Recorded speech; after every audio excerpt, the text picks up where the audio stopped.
Well, oh, shit. Welcome back. It is I. No, I'm kidding. God damn it. I can't breathe in that shit. Anyhow, we're back for another episode of the Broken Kid Podcast. I believe we're on episode 8. Not that it matters, because ain't nobody watching this shit except for me and maybe... I would say my mom, but we all know that bitch don't care. Anyhow, we're back, and not just me, but so is Chucky. The unforbidden, the forbidden sex doll. Just kidding. Just kidding. Don't fucking rape me at night. Anyhow, we're back because I came back from watching this movie called, what is it called? Oh my god. The movie was something else. It was called damn, I forgot what it was called. The Substance.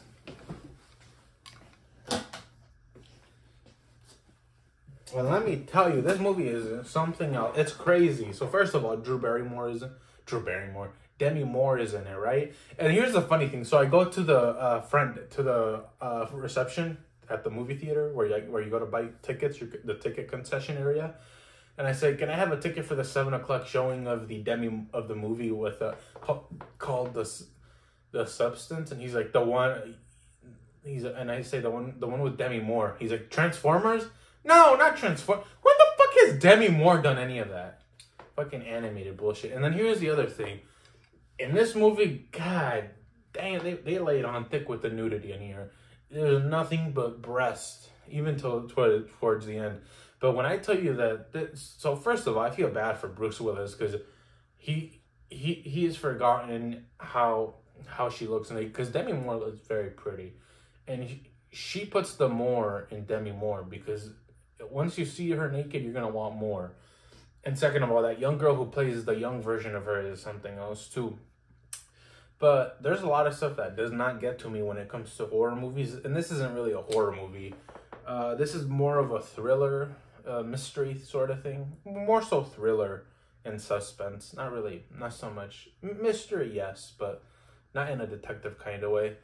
Batman will be making an appearance. Robert Pattinson will be coming out looking all emo and sexually confused in this movie, or there won't be no Timothée Chalamet playing a sexually confused character. But anyhow, what I will say is, this movie is really disgusting. When I tell you that I've watched movies that are horrible when it comes to horror. Now this isn't really directly horror.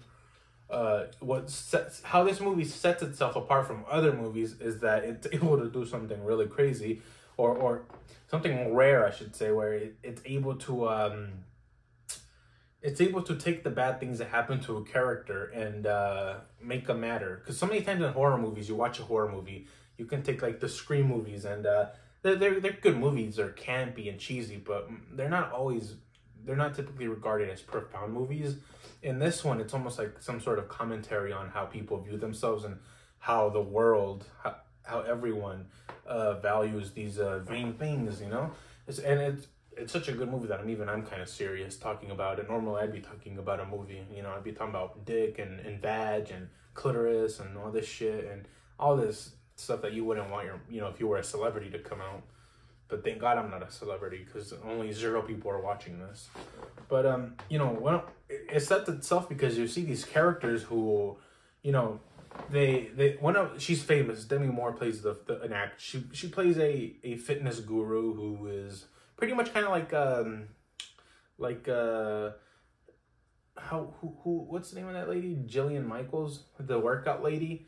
She's kind of she's an acrobat, famous celebrity, and she does all these TV workouts. And, she's on her way out, and she's 50. And this is one of the things that it talks about, how if you're 50 and you're a woman, or as you get older, you're viewed as a human who's disposable. Once you hit a certain age, you're no longer desirable, or you have to keep looking for ways to reinvent yourself as a woman. And that's one thing that Taylor Swift said, which she would know more, because I don't know anything. Men deal with different issues. Those are not one of them. And in fact, it shows how men are the ones who actually instigate this process and how they keep it going forward.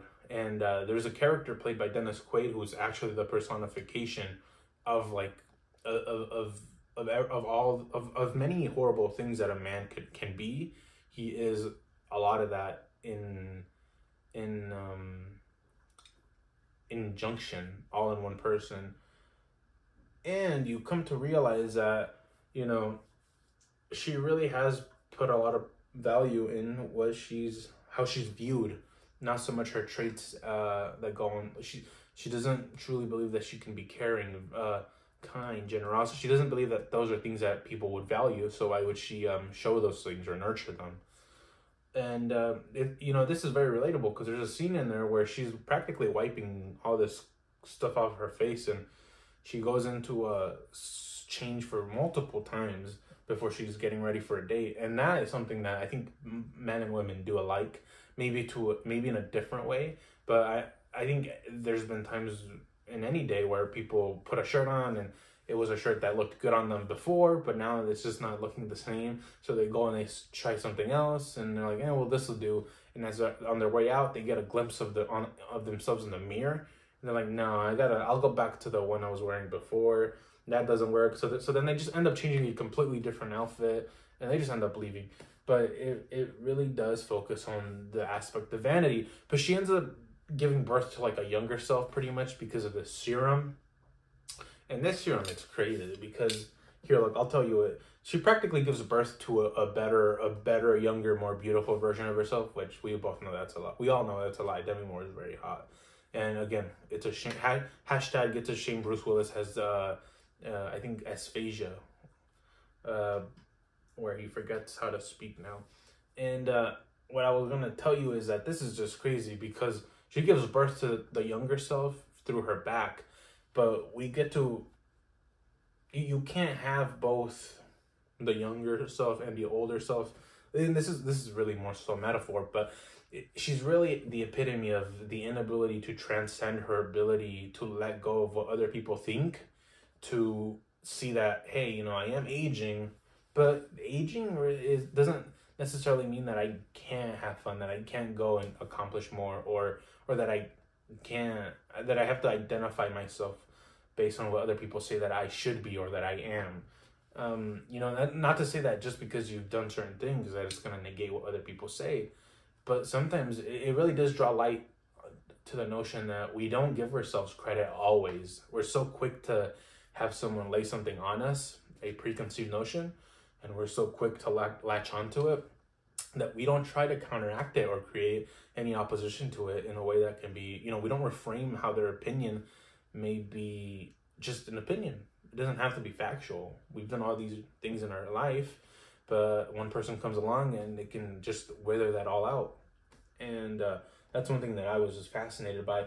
But in the final like 20 minutes are just some of the worst. I've seen some horrible movies and I've seen like beheading cartel videos. This is nothing compared to it.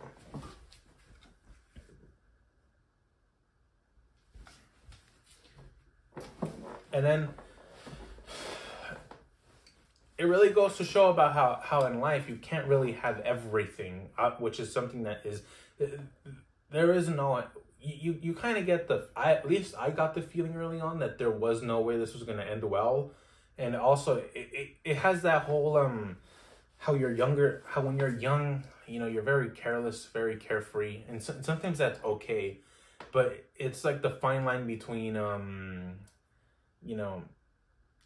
asking the girl out on a date at the coffee shop that you work at and saying,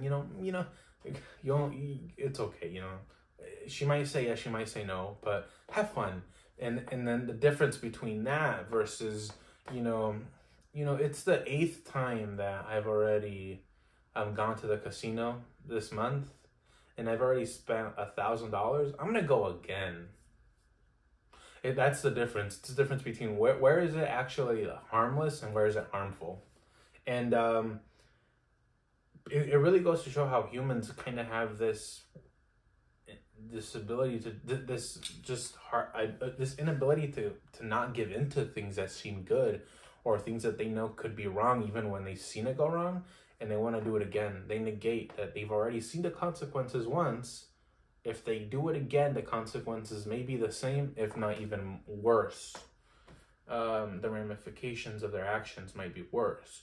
So that's something that I thought was really, so a lot of this was a juxtaposition, or where you seeing both the old and the young. The old, it was just amazing. But if you watch this movie, go watch it with a fucking barf bag, because you're gonna need it. And I'm out because it's getting late.